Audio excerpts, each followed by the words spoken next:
Basic Education says it's all systems go for learning to get underway today at inland schools.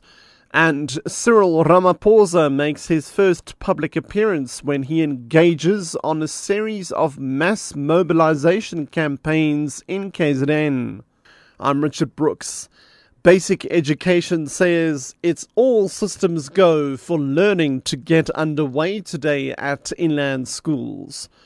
The department says teachers should be ready and in their classrooms from day one. Minister Angie Motshekga says they are ready to immediately start with teaching.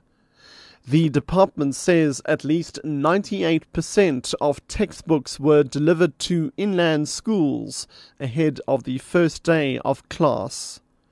Coastal schools open their gates next week. It's still unclear what caused the Metrorail train derailment in Soweto. The train was travelling from Johannesburg to Vereeniging. Passengers say there was a problem with the railway tracks. 7 coaches derailed between the New Canada and Crown Mine stations yesterday afternoon. One of the coaches also caught fire. 8 people sustained minor to moderate injuries. Passenger Mita Masumu describes the moments before the train derailed. It moved, then it started jumping over, and then we started screaming inside the train. Then it moved sideways, shaking us inside. It shook and shook. We didn't even know where the explosion came from. Then it stopped. We realized that the train broke into 3 or 4 pieces. The last coach was broken. The second one was ours, and the third one and the other coach. Newly elected ANC Deputy President Cyril Ramaphosa will make his first public appearance when he engages on a series of mass mobilization campaigns in KZN.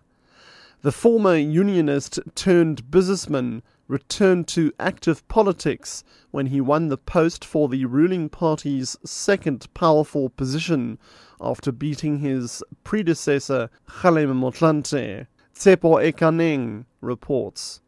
Amid hot and humid temperatures of KwaZulu-Natal coastline, Cyril Ramaphosa will hold public meetings, stage walkabouts and address mini rallies in a series of planned events between today and Friday. Ramaphosa's first public appearance has attracted a lot of media interest for a man who had quit active politics for almost 15 years. The ANC's deputy president will resume his mass mobilization campaign in Port Shepstone on the Durban South Coast for a business breakfast before addressing a mini rally at the local sport field. The head of the World Animal Health Organization has called on countries, including South Africa, that have banned Brazilian beef imports to lift the restrictions as soon as possible. This follows a mad cow disease outbreak in the country. Brazil, the world's top beef exporter, is considering retaliation at the World Trade Organization. Morafe Tabane has more. China, Japan, South Africa, Saudi Arabia and Jordan informed Brazil that they had imposed import bans after the World Animal Health Organization said a cow died in 2010 of BSE, commonly known as mad cow disease. The organization says countries had the right under the WTO rules to impose provisional bans as an emergency response to animal disease outbreaks, pending further information. But he says he sees no reason for such restrictions in this case. Brazil's BSE status will be reviewed at a regular meeting of the OIE Scientific Committee due to take place in 3 weeks.